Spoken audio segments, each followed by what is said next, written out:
Halo, selamat pagi teman-teman semuanya. Kenalin, nama aku Venia. Jadi hari ini aku bakal bahas satu topik seru banget nih, yang pasti bakal relate banget sama kalian semua yang nonton video ini ya, terutama. Jadi topiknya itu adalah pengen liburan tapi jadwal padat dan cuti cuman sebatas wacana. Nah, ini aku rasa sih bakal cocok banget buat teman-teman yang kantoran atau mahasiswa akhir ya. Karena aku bakal di sini tuh bahas tentang gimana sih caranya kita tuh efektif dalam mengambil libur dan healing sebentar seperti itu ya. Nah, kita mulai aja ya.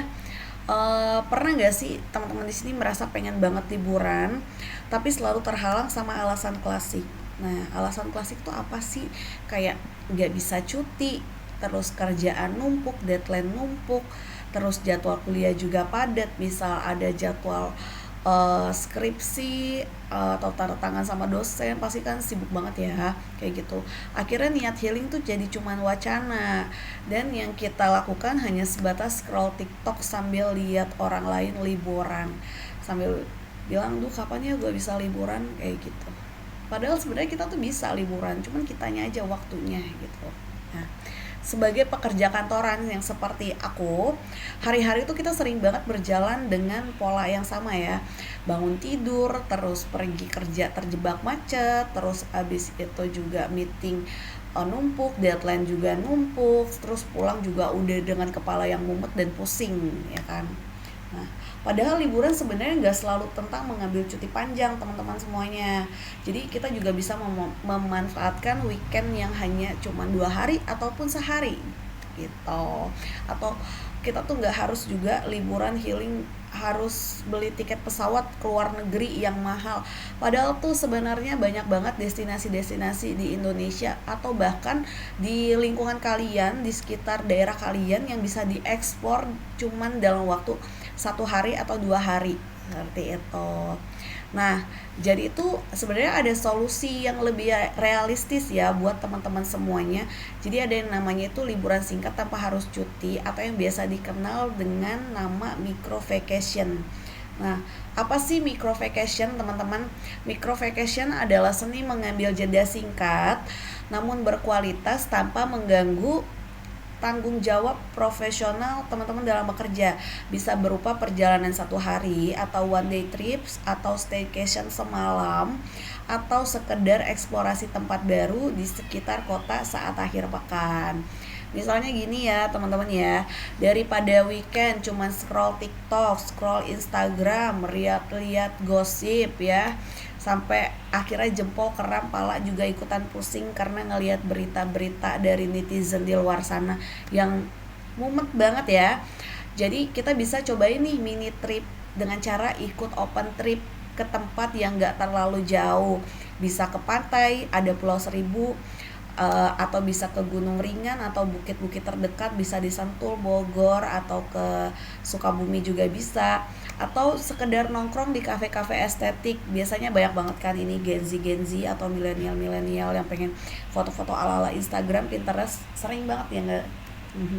Atau sekedar keliling-keliling kota sambil jalan-jalan naik motor atau naik kendaraan umum, bisa kereta, bisa busway ya, atau mengunjungi tempat-tempat yang ada konser, atau misalkan ada bazar-bazar makanan. Itu kan juga namanya sekedar healing ya, uh, teman-teman ya.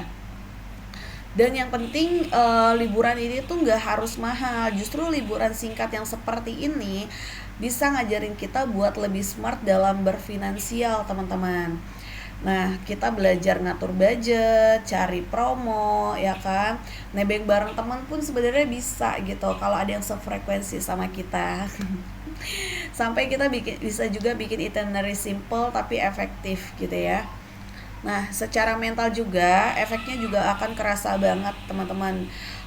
Liburan singkat tuh jadi seperti kayak tombol reset dari stres tugas atau pekerjaan kita di kantor, drama grup kantor, sampai tekanan yang ada di kantor lah ya, teman-teman pasti relate lah sama ini semua ya, nggak usah aku perjelas. Nah, setelah itu balik lagi ya rasanya, setelah balik lagi, setelah liburan atau healing, kita tuh jadi punya pikiran yang lebih fresh, lebih fokus, dan gak gampang burn out gitu. Karena jujur aja yang bikin liburan itu berkesan kan bukan durasinya ya biasanya, tapi lebih ke vibes-nya, terus kita bertemu dengan strangers atau teman-teman baru, jadi dapat insight baru juga dari teman-teman yang lain, seperti itu. Jadi gak usah nunggu cuti, gak usah nunggu kaya atau nunggu semesta berpihak ya buat teman-teman di sini ya. Jadi kadang kita tuh yang butuhin cuma waktu sebentar buat napas, jalan, dan ngerasain hidup. Jadi kita menikmati hidup yang free gitu ya. Jadi bisa dibilang work life balance. Agar liburan singkat tetap terasa maksimal di tengah jadwal yang padat, ada 3 strategi sederhana nih dari aku. Pertama, manfaatkan weekend yang strategis. Cari momen di mana hari libur itu berdekatan dengan akhir pekan, jadi nggak perlu cuti.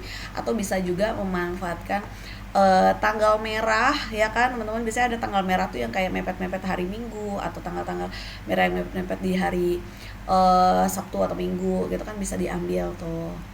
Atau hari Minggu ke Senin biasanya kan ada ya, kita tinggal lihat aja tanggal-tanggal di tahun depan ya, mana tahu kita bisa menjadwalkan jadwal liburan kita. Nah, yang kedua adalah pilih destinasi yang dekat dan minim resiko. Nah, semakin sedikit waktu yang terbuang di perjalanan, semakin besar juga kualitas istirahat yang didapat.